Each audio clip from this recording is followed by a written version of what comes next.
Yo, what's up, everybody? Welcome back to the CPS Reports, and we are back with another recap episode. We are recapping UFC 304 Edwards versus Muhammad 2 that took place on Sunday, 20th of July.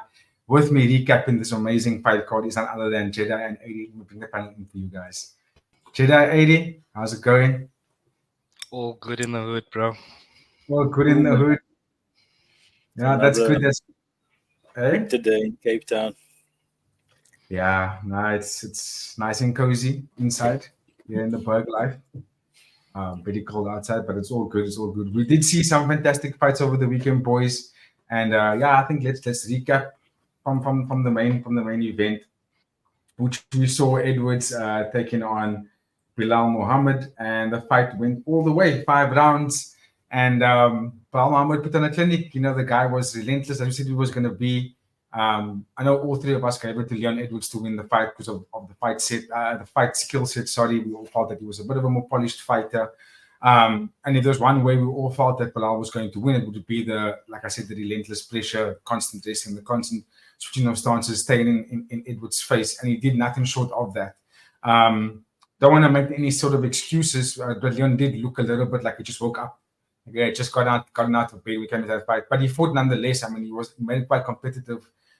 Even though I think it's safe to say that Belal won 4 out of the 5 rounds, quite significantly actually. So well deserved win. And take it to you, Eddie, because we watched the fight together. Obviously, I would like to get your thoughts on the overall performance of both these fighters in this title fight, and also how do you make of Belal being the new welterweight UFC champion of the world? Yeah, bro. What can you say? Belal is the champ, bro. So I guess that's that. I'm obviously not very happy about it. And I don't know where this leaves the division, to be honest with you. So I'm hoping that Shavkat gets the next title shot and is able to correct this mistake that the universe has made. So yeah. But yeah, like you said, bro, it was a clinic. He did exactly what he needed to do. He wrestled, he sat there, he laid on him, he bored the shit out of me personally. I was very disappointed with the way it panned out. Like you said, Leon looked like he had just woken up, and I think it's disgraceful what the UFC are doing in terms of making fighters fight at that Yeah. time of the day. I mean, if we wake up at 4 a.m. all the time for every card, so why can't the American public wake up once at 4 a.m. for one card? You know what I mean? Yeah. So yeah, I think the time was a factor. But again, like you said, can't make excuses. At the end of the day, when you're fighting at the highest level, you got to find a way to get the job done. Leon didn't, and now we're sitting with the situation that we currently have, which is obviously not ideal, but let's hope it doesn't last for too long. Yeah, of course, of course. I mean, Judah, you also obviously watched the fight. Give us your thoughts on it, and do you share the same sentiments with AD with regards to this thing that they did over the weekend with the starting times working the American times? Mm, What do you make? was obviously stupid, Drew. I don't understand how they could do that. It was the dumbest thing. Mhm. But nonetheless, everybody had to do it. What goes for one, Yeah. went for everyone. Yep. Um, but your Bilal fought a fantastic fight. Brilliant. Yeah. Very high pressured. I was very surprised how close he was standing to Leon, and Leon was kind of looked, I don't know, like cautious or slow. I don't know, bro. He looked very slow. He looked You very looked slow. opposite. Yeah, exactly. Yeah, He was asleep, bro. I mean, You looked opposite. you're gonna let Bilal outstrike you like that, bro. Yeah. It's like it was No. Bilal crazy. was using the striking to get to the takedowns, so he had to have Yeah. found success on the feet first before landing those takedowns. So yeah, but I really don't know what to say. I will add this to the Actually, conversation. congrats. Yeah, look. At the end of the day, like the dude fought what he's like. We all said he said he was going to do what he was going to do, Yeah. and it worked. And we have to give Yeah. props to it. Although it was boring as shit, we have to give props to it. You know Yeah. what I mean? Sorry, Gina, what were you going to say? I didn't think it was that boring. I think it was a liquor fight. I actually enjoyed the fight. I just think Leon should have just done more because you could clearly see, even though Belal was winning the grappling, you could see he had more, like, better IQ of how to grapple. I still think Leon was stronger than him. I Yes. feel like Leon could still like out muscle his grappling. He But as managed you to say, reverse it a paar times, exactly. but I So think he could have done more once he did Yeah. reverse. yeah, I also think he could have done more. Yeah. Maybe the rematch would be different with that. But for now, Belal, remember the name. Remember the name. I like that you used the word rematch there, 'cause that was going to be what I was going to bring up next. Was something that I would like to pay also bring attention to is neither fighter took significant damage in this fight. Like no one really took any hard shots to the face, or I mean, I think the most, Belal in the last round, I think that The last elbow round, but was elbow. most which was significant. literally like 10 seconds of the last round. The others, the others It was so shot- funny because the Brad like stands up, he's getting beat up, bro, and then he stands up and now he's the champion. It's like, if that's being the champion, then I don't want to be the champion, bro. You know? I will add to the conversation is that no one took the significant damage where you could be like, oh, I'm gonna need like maybe 4 months off to fight at my next fight. Belal didn't really hurt Leon, and Leon, like I said, there was the elbow at the end, and then I think in the third or fourth round he landed a fantastic knee that made Belal like really like step back, and I was like, oh, that was a strong shot. But neither fighter took significant damage that can keep him out for the remainder of 2024. Yeah. He was himself said he would like to get back in there and get the rematch either November or December. The question I'm going to ask you guys is, and it's also for the audience out there, just in the comments as well. Does Leon deserve an immediate rematch in this fight, or does Belal get to pick his next opponent? And either one of you I guys think can he answer. gets a rematch, bro. You think he gets the rematch? I think he deserves a rematch after the long road he had to the title, firstly, and then secondly, it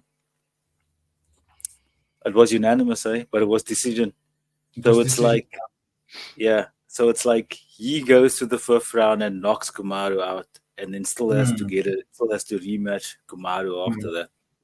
You know what I mean? Even though Belal beat him unanimously, but Belal didn't like damage him, as you say. He walked out of the ring with no scratches on his face or anything. You know what I mean? Absolutely So not. I think he gets a rematch, bro. I think it makes sense. I think they can let Usman and Savkat do a number one contender thing and let these oaks rematch it. Maybe they can even do it on the same night.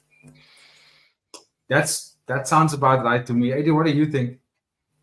I've got a very different way of seeing things there, bro. I think that Kamaru deserved the rematch because his reign at the top was quite lengthy.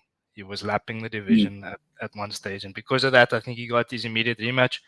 I don't think Leon's been the champion for long enough to warrant an immediate rematch, and I think that Shavkat has done enough to get a title shot. So I think Shavkat for the title, and then Leon to fight Ian Gary. Nah, Yeah. no thanks. Yeah. Yeah. Fight Ian Gary. So why does Gary get to bypass everybody? Because he's been on a tear, bro. He's undefeated. But he only fought, I think, 3 times, isn't it? Undefeated, bro. Savkat was undefeated. That's why Shavkat's fighting for the title, bro. I mean, we'll have to see. I mean, I What personally about think that Jack Della Maddalena, 3-name Jack, Gilbert Burns? Yeah, they can fight each other. Yeah, that would be a good fight. It would be a fucking amazing fight to watch, honestly. But I do think 3-name Jack is definitely, I think, he puts his name in that. They higher than Machido, bro. They higher than Ian Gary. Maybe Ian Gary and 3-name Jack and Burns. Or Burns, yeah. Maybe Burns, yeah. Burns is still hurt. Yeah. But anyway, let us know in the comments what you guys think out there about who should be fighting for the I actually don't. I would love to see what's this dude's name now? Leon Edwards to fight a rematch, but I think we can all agree that Southcutt does deserve a title shot. I think The so. dude is Yeah, fighting he's everyone and he hasn't lost. absolutely. I think he should be up there. But the thing is, he hasn't Unless they're really. giving Kamaru for like an interim, but that doesn't make any sense. No. Why are you giving an interim title out if the champion is not injured? Yeah. And he's active. Yeah, very active actually. But okay, we move on, gents. It was a good night for Bilal, not so good night for Leon. And Leon did say, as a closing, he did say that he just felt his body was dead after the first round already. He was like, "Yo, I feel actually completely depleted," which is He probably which is had quite. one of those curry bunny chows before he came to the fight or something. But okay, let's see what happens. I think he'll be fit enough to do another fight in 2024 at least. If it's going to be a title fight, we don't know, but definitely going to be a fight where he can put himself in that conversation again. Anyway, we move on. UK has a superstar in Tom Aspinall, and he beat Curtis Blaydes. Okay, so this fight, part of myself and AD sort of feels like the fight was slightly early stoppage, but there was a good argument as to also why it wasn't an early stoppage. Because I mean, if you got a man that's 250 pounds on top of you and he's just decking and decking and decking, it's very difficult thing to get out of, especially if you flat on your stomach and this one is just moving you in the head. It's so difficult to get out of that position. So would Curtis Blaydes have made it out of it? We don't know. Did he look like he was completely rocked when he was taking that shots? Not 100%. He did look like he was actually recovered.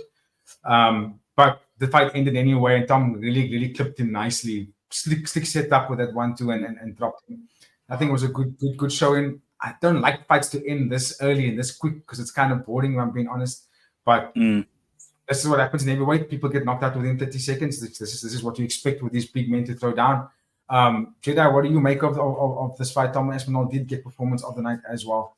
How do you think this? Performance of the night? I think Paddy got performance of the night. It's on the screen.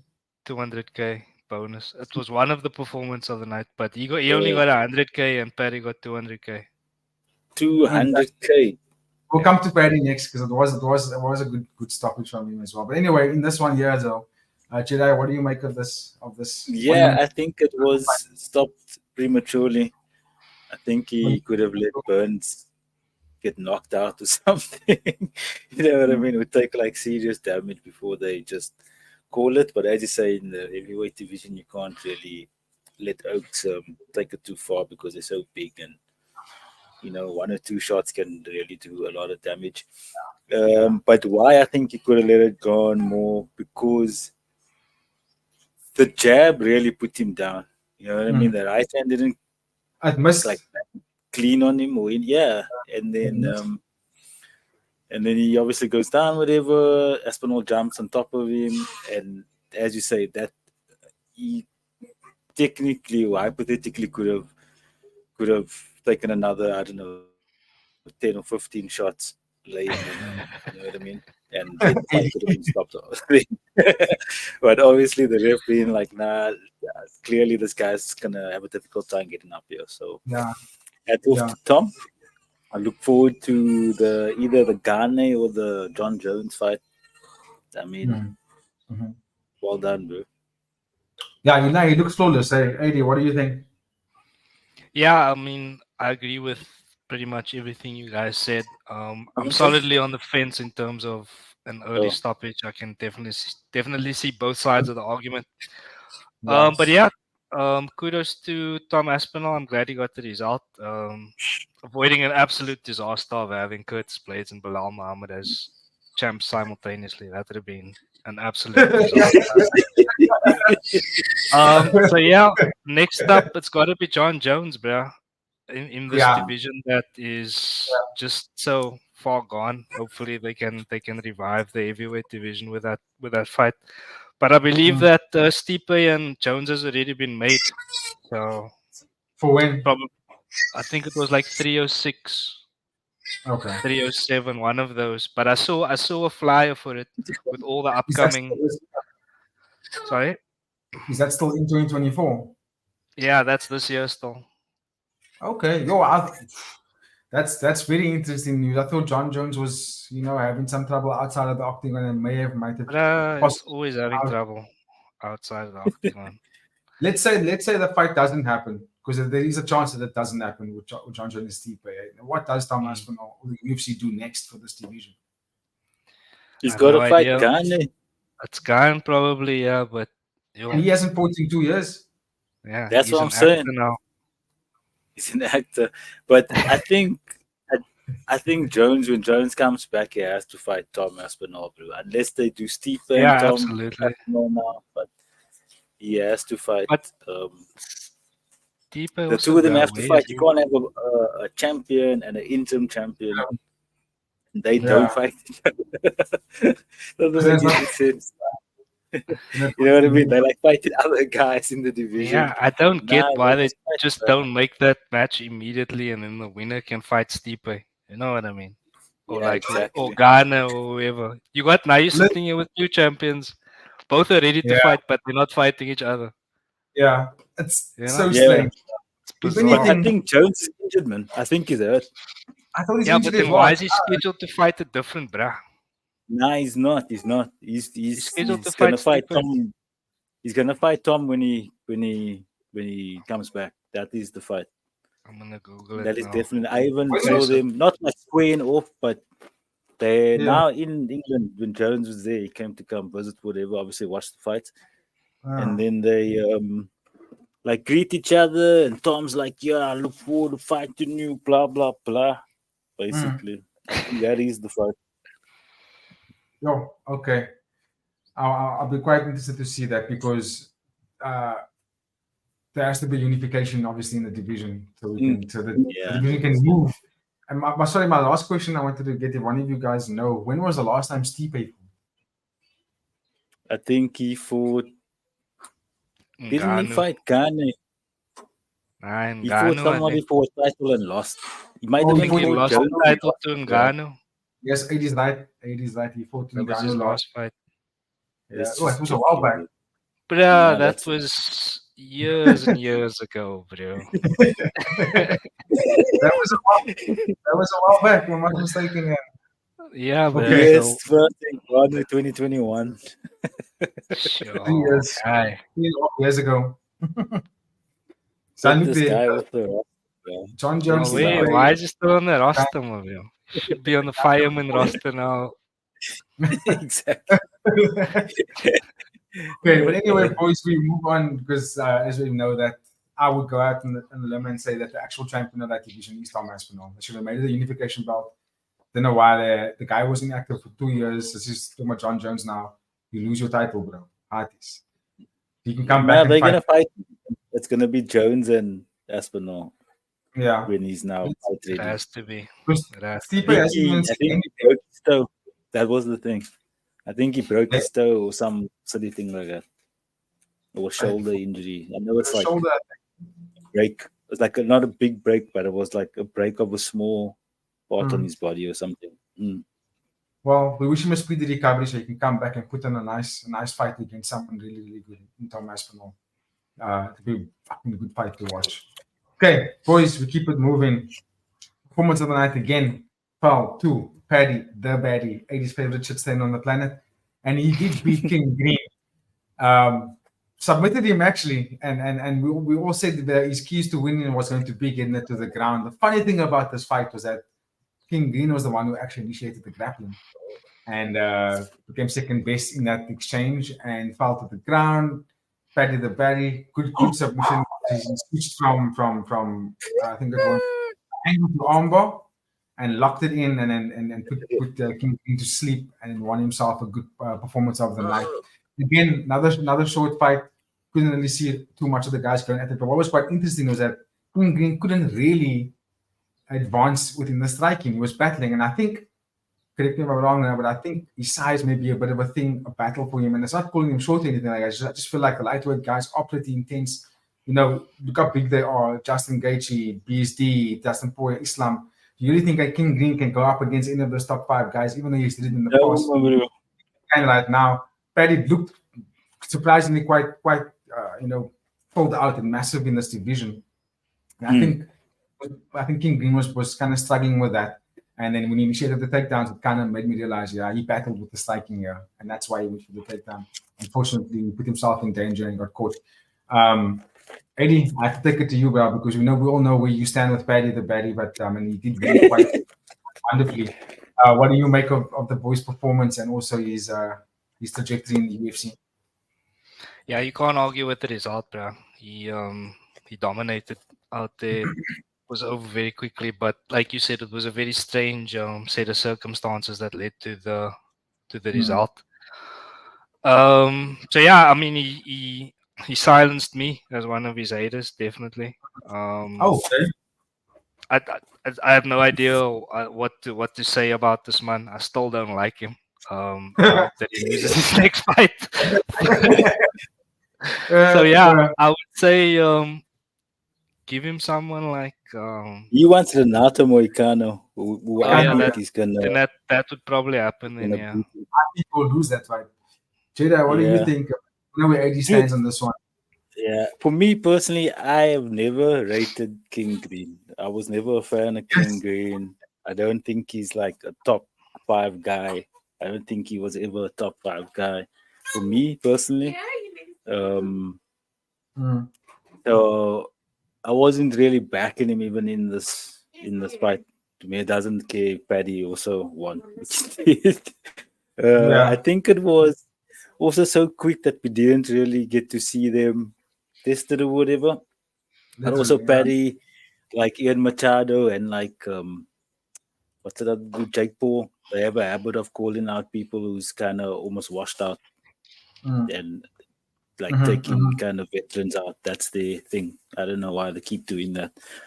They probably think it's easier. So anyway, he wants to call Renato Moicano out, who we know is not a national lightweight. He's a featherweight that's now gone up.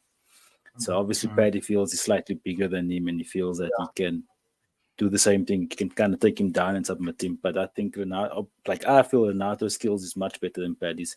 So I would like to see that fight materialize because I feel like Renato will put him to sleep. I think it will. I think both fighters are quite how do I say, they've got good numbers in the UFC. Like if you think about their points and as well as their social media side of it, they attack a lot of audience. And I think they both make a lot of noise in the UFC as well. I just think Renato Moicano is a bit slick on the ground. And I think Paddy might. He's very good. He's very good. He's just a guy that he's not active. You know what I mean? He likes to be a celebrity in his country, just like Paulo Costa.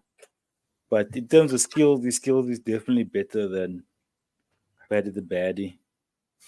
Yeah. Let's see if Paddy gets that fight next. It's probably going to happen 99% of the time. He mostly gets his fights when he calls the UFC privilege, as AD would say. Because my thing is, if Paddy the Baddie was so good, why doesn't he call out somebody like Hooker, Hangman Hooker? Why doesn't he call out Rafael Fazil? You know what I mean? If that's what you're trying to do, call somebody that's active, that's fighting, that's, you know what I mean? That's fought twice this year. Not somebody that's on his way out, that's at the end. Yeah, he fought 2 guys that are both 40, so and back-to-back. He also likes talking shit about Jalen Turner, but he doesn't call Jalen Turner out, who's a young up-and-coming guy. Jalen Turner would fuck him up, bro. Yeah, that's what I'm saying. So. The thing is, bro, he still hasn't proven himself on the feet. That's why I think he was very lucky that the fight went to the ground so quickly because I think Green would have probably pieced him up on the ground. Obviously, we can't debate hypotheticals, but that's kind of still where I'm standing on the matter. So I think if he comes up against a decent striker and with good takedown defense, he's going to have a very hard evening. I think he's dodging that, dude. Yes, look how big that guy is. That's a good point. He's big, bro. And he's too slick as well. Yeah, very, very slick. But okay, let's not spend too much time on unranked fighters. We keep it moving. I say that we'll be moving on to an unranked. Anybody Jedi can move. We don't talk about. All the unranked looks. So Let's move on. Speaking of ranked opponents, but in my mind, these guys should be ranked. I mean, they're quite fun, especially RoboCop. I mean, they are entertaining fellas to watch. And on the full card, that was not the most entertaining. I think these two gentlemen put on a little bit of entertaining fight. I quite enjoyed it, even though it went by decision. I think Gregory Rodriguez pretty much silenced the most flashiest kind of middleweight kickboxing kind of dude. And Rodriguez just stood there and says, "Listen, I'm gonna stand dead still and punch you through the face," and then like pretty much made Christian Duncan switch up his whole game plan. He started exchanging with wrestling. He kept on grappling. I was telling AD also in the fight when we watched it was Leroy Duncan has very terrible strike and defense. Whenever he's getting boxed at, he doesn't actually defend it really well. He just does what the Muay Thai guys in one championship where they just put their hands out like this. Oh yeah. And they try to move out of the way, but you're not actually defending it very well. Your movement is going back in a straight line. Gregory Rodriguez doesn't do any flashy kind of boxing. He does very basic boxing that works fantastically well. And he was doing basic 1-2s, uppercuts to the bodies, and it landed every time on Christian, which was so interesting to watch. And ultimately got in the win. He also was better in the grappling exchanges, as you can see there, landing 4 out of his 12 takedowns. And well deserved win. Very well deserved win. AD, what do you make of it? Because RoboCop is your guy, and obviously but I thought he fought fantastic, bro. What do you think? Yeah, I think he showed his durability. It wasn't an easy fight. He was the better fighter, but it definitely wasn't an easy fight. What immediately came to mind was an elbow that Duncan landed on RoboCop, and he just was unfazed, bro. Yeah, he walked right through and he just stood there and he just walked through it, bro, like nothing happened. And I was like, oh, hey, that's my guy. So yeah, he's a scary guy, bro. He's extremely durable, and he out wrestled Duncan. Basically nullified his flashy striking, and like Ross said, really exposed his lack of defensive capabilities on the feet. So yeah, it was definitely a good fight, and yeah, this is one of the results that I was happy with at the end of the night. Yeah, top performance from Gregory. Jedi, what do you say on your man Rodriguez? Dude, I like RoboCop a lot, especially because he's Brazilian firstly, and he's a lot older than everyone. Because I really enjoyed Yoel. What's his name again? Yoel Romero.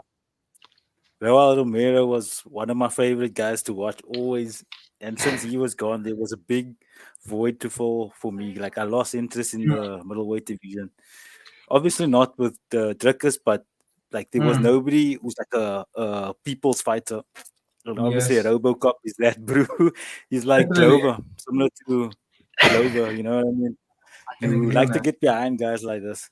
So yeah, RoboCop all the way. Not for any title fights, just 3-round barn burners. Keep him away from Druckers. Keep him away from Druckers. Oh, but still. So now that begs the next question. What does the road look like next for RoboCop? Who do you guys think he should be getting in the middleweight division moving forward? Obviously, I think what I'm hearing from Jedi here is that he doesn't think that RoboCop is necessarily going to actually make a title run. He's not a title guy. Nice. Yeah, I wouldn't give him any title fights, bro. What do you say? Well, not yet. I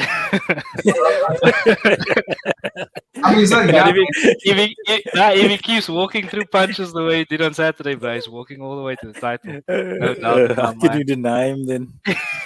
The man's invincible, bro. But jokes aside, I think probably now between 10 and 15. So maybe Mikael Pereira. No. Roman Dolitze possibly. You know? Yeah, that's fun. Mikael Pereira is another. You don't like the Brazilian on Brazilian violence. Nah. My people. Stop that. My people. But it was like I said, it was one of the highlights of the event was Gregory Rodriguez. This is a fancy grower. Oh, sorry. Oh, that was really cool. But anyway, boys, we keep it moving to it was the opening fight of the main card. We saw Allen taking on Giga Chikadze, and this was a 3-round fight. Very high level striking going back and forth. I would say Allen did enough to win. I thought he was a bit.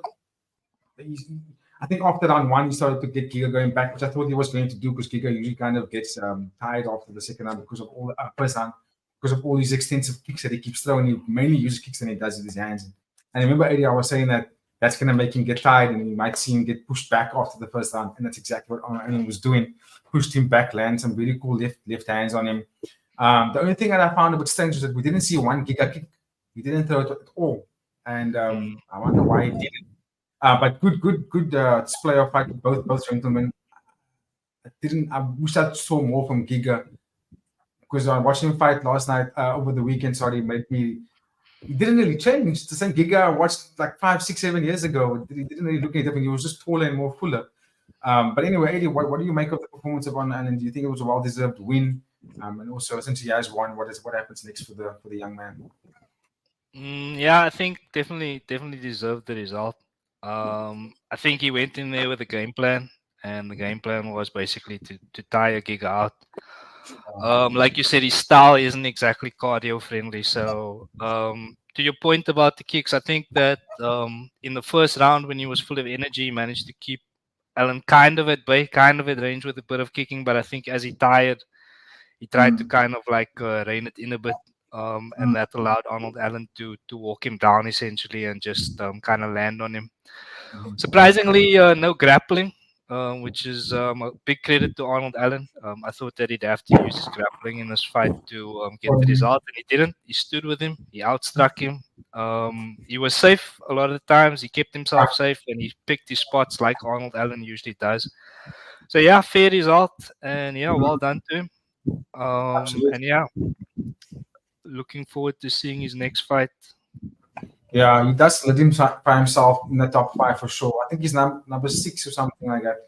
But I think that's after this fight, he does put himself back in that top 5. Jedi, what do you make of the performances here? And also, since Arnold Allen won, what do you think he should be getting next? I didn't watch the fight, unfortunately. Sorry, guys. Okay. Hats off to Arnold Allen, though. Lekker. I think he must fight the decision beast, bro. Everybody is afraid of this guy because they know they're gonna get out decision. What's that dude's name? Who's the decision beast? Max Holloway. No. What's his name? Evloev. Oh, rematch. He must fight again. Evloev, bro. That guy beats everyone. He beats everybody. Let him fight for the title. I promise you, he's gonna win. He beats everyone. He's like the decision wizard. Same Guys, like I don't think he's lost in like 7 fights. He hasn't lost. Yeah, I mean he's undefeated. Yeah, decision winner. He's just boring. He's a bit boring, but I mean, like if you're winning, you can't be denied. You keep winning, obviously. But anyway, big win from Arnold Allen. I think what was quite significant in that fight is like what you were saying. He was closing the space down on Giga, pretty much eliminating the range of kicking, and also circling to Giga's left side, which kept on removing the idea for Giga to kick. So that's why he probably couldn't throw any of those kicks in. That worked in Arnold's favor quite significantly. But anyway, boys, before we conclude, we're just going to bring up some of the fights that took place as well. It was quite fascinating. Nathaniel Wood fought really well against Pineda. We saw that one together. I thought Nathaniel Wood was really good. Bruno Brazil body kicking Molly McCann into a different dimension. Kissing herself in that fight. And then also, lastly, the one I didn't get to watch, unfortunately, but Eddie did, was Muhammad Mukayev and Manal Cup. We did speak about it on the. Eddie, can you give us a little bit of background on this one? How did it out? Yeah, look, I think definitely not waking up early was a blessing for you because you didn't miss much for the fight. It was so silly, bro. There was so much security in the ring before the fight started, and you thought that once everybody got out of their way that they were just going to completely try and destroy each other.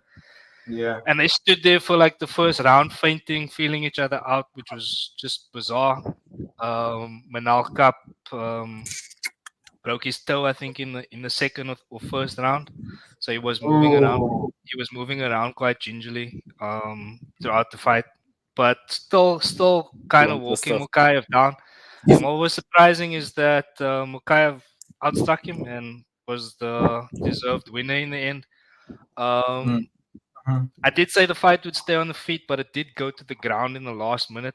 Mukayev okay. did obviously try and take him down because that's what Yeah, he does. But like we said, you're gonna have a hard time taking a knockout down. yeah, difficult. But he did manage to do it like within the last 45 seconds. Mm, mm, But yeah, overall, extremely underwhelming fight, extremely uh-huh. underwhelming card, and looking forward to the next one.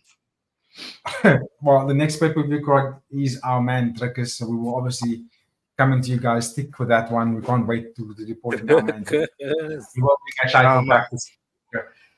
But okay, cool. Eddie, before we close, I want to ask you for that division, that's the flyweight division. Muhammad Mukayev is now still undefeated.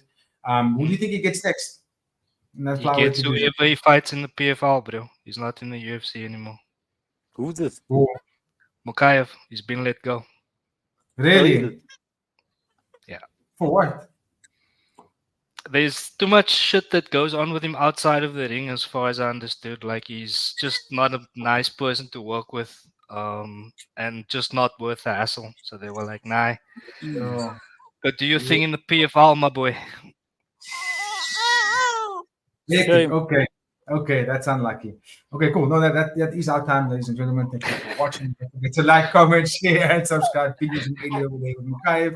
I would love to have seen him fight in the flyweight division for a title. I think he's quite talented, but unfortunately, things happen and to go with it. But AD Jedi, thank you so much, boys. I appreciate it a lot. We will do another preview this week. We have Cody Sandhagen taking on Nurmagomedov in UFC Fight Night, as well as a one championship premium card that's taking place on this Friday, 3rd of August as well. We'll give you some breakdowns of those fights as well. But otherwise, on that note, stay safe, stay humble, and we will see us on the next one. Shama. Peace.